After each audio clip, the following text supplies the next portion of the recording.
This is the Panasonic S1H, one of the most video-focused mirrorless cameras on the market at the moment.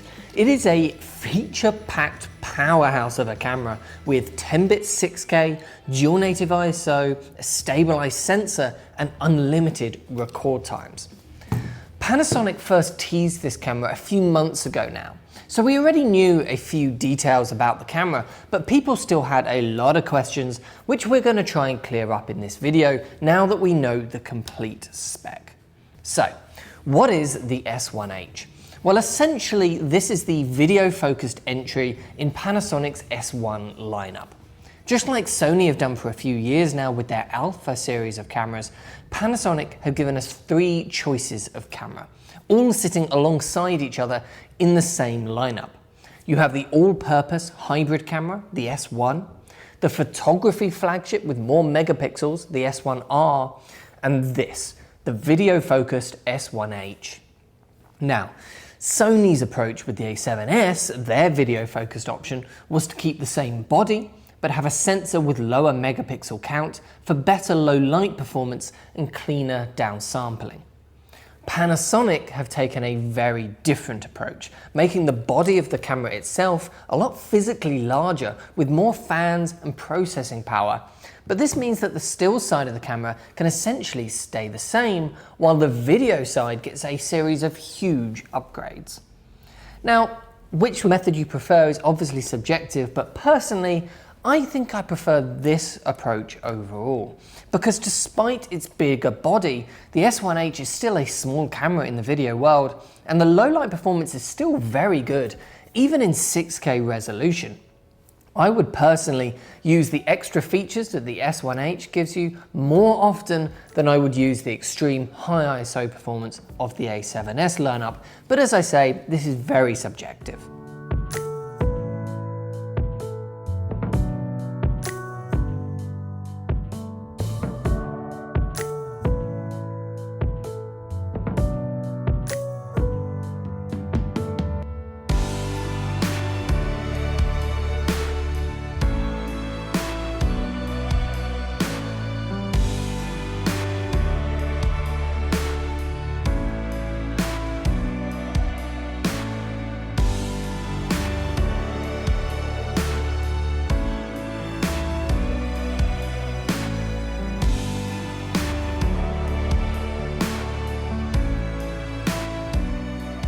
The headline feature is, of course, being able to record that 6K resolution. We now know, though, that this is actually in 10-bit with unlimited record times, which is a big deal. It's limited, though, to 420 color sampling rather than 422, which you can do in 4K. But given the choice between the two, I would rather have the increased bit depth than the increased color sampling if we have to choose between the two.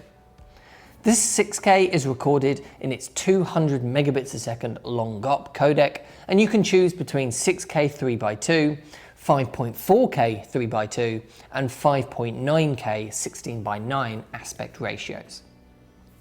The S1H is able to do this because of its increased cooling capabilities.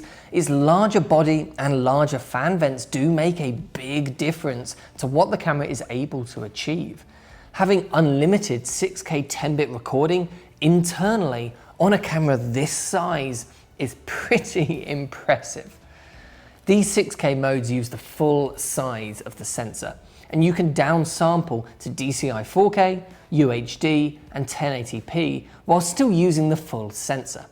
If you crop into a pixel by pixel Super 35mm mode, you can do DCI 4K and UHD up to 60 frames a second in 420 10-bit.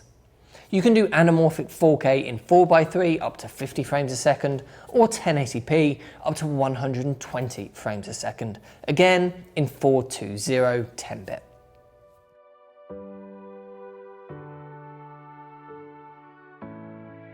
Interestingly, Panasonic have moved away from the XQD media card slot on the S1 and S1R and put 2 SD cards on the S1H instead. Now, at first glance, this may not seem like an improvement. XQD is a very capable media type after all. But in my opinion, it is much more useful to have two card slots of the same media type rather than one of one and one of the other. It just makes life simpler. What really sets the S1H apart from the competition though is its stabilized sensor. This is not something we normally see on professional video cameras that are this capable, and it can be a slightly diversive feature for customers. Whether or not this appeals will depend a lot on the type of work you do. But there are sectors of the market where a stabilized sensor is a huge advantage. I love filming in what I call photography mode, with the camera and the EVF up to your eye like this. For weddings, events, any fast-paced B-roll, documentary, travel, anything like that, a small camera with a stabilized sensor that you can do that with is a very convenient little package. And the stabilization is great. The GH5 is famous for its stabilization, and the S1 and S1H seem just as good to me. Another area that hasn't been updated is the autofocus though. It is the same contrast-based autofocus system that we've seen on their previous cameras. They keep trying to improve it through firmware updates, but for video, contrast-based autofocus, no matter how good it gets, it's just not going to be as good as Phase Detect or Canon's dual pixel autofocus technology. Canon and Sony both have fantastic autofocus now for video. It would have been really nice to see Panasonic match that here.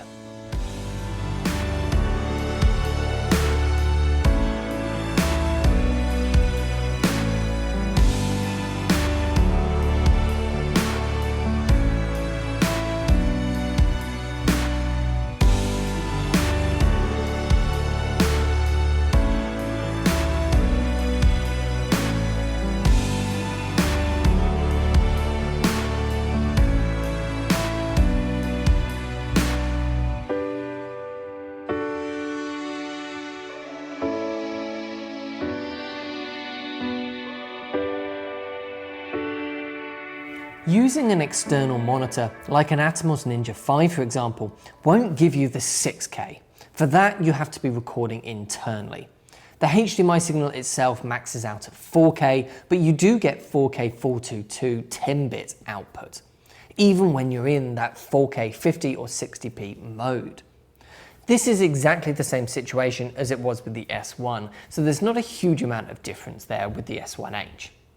One very nice new feature though is that the new flip-out screen tilts out, away from the camera body.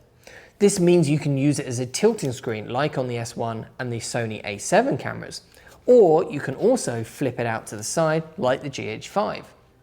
However, on the GH5 the screen would get in the way of the mic input and the HDMI port if you did this, but here, because it flips out away from the body, you can fully rotate the screen without hitting any cables. There are a bunch of other nice little touches for video use. You get a tally light on the front and back of the camera to see when you're recording, and a new status screen designed for video use, which lets you see all of your important settings at a glance and change them easily. Now this is great for when you're using the viewfinder or an external monitor, because it essentially turns the screen into a quick access control panel while your image is being shown elsewhere. One thing I would love to see Panasonic do though is some kind of a mount with a variable ND filter built in. This is the Canon one for their RF mount, which we did a video on a few weeks ago. It converts from Canon's new mirrorless RF mount to their EF mount, while a variable ND filter slots into the mount itself. It would be fantastic to see Panasonic create something like this for L mount. What mount they'd convert to, I don't know, but EF mount is an option. They use EF mount on their EVA 1 and VariCam cameras after all. And PL mount is also an option, but it does restrict its use to only high-end cinema lenses. What the right answer is, I don't know, but it would be fantastic to see ND on a camera like this. It really is one of the last pieces of the puzzle when you're using small cameras like this for video work. Having ND is just so important, and having it in camera rather than screwing one onto the front of the lens is much more convenient.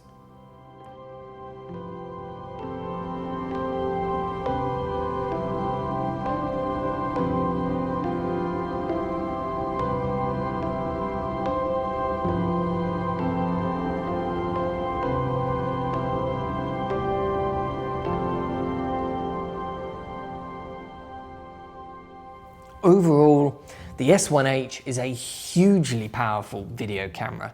I mean, I haven't even really touched on its dual native ISO, its full vlog support, HLG support, ability to show gain or ISO, anamorphic D-squeeze. I mean, the list of video features just goes on and on.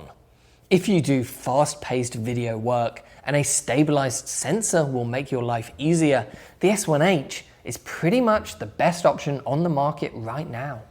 If you have any questions at all about the camera, just leave them in the comment section down below and I'll get back to you. And of course, you can pick one of these up for yourself over at proav.co.uk with the link in the description. Thank you very much for watching, and I'll see you in the next one.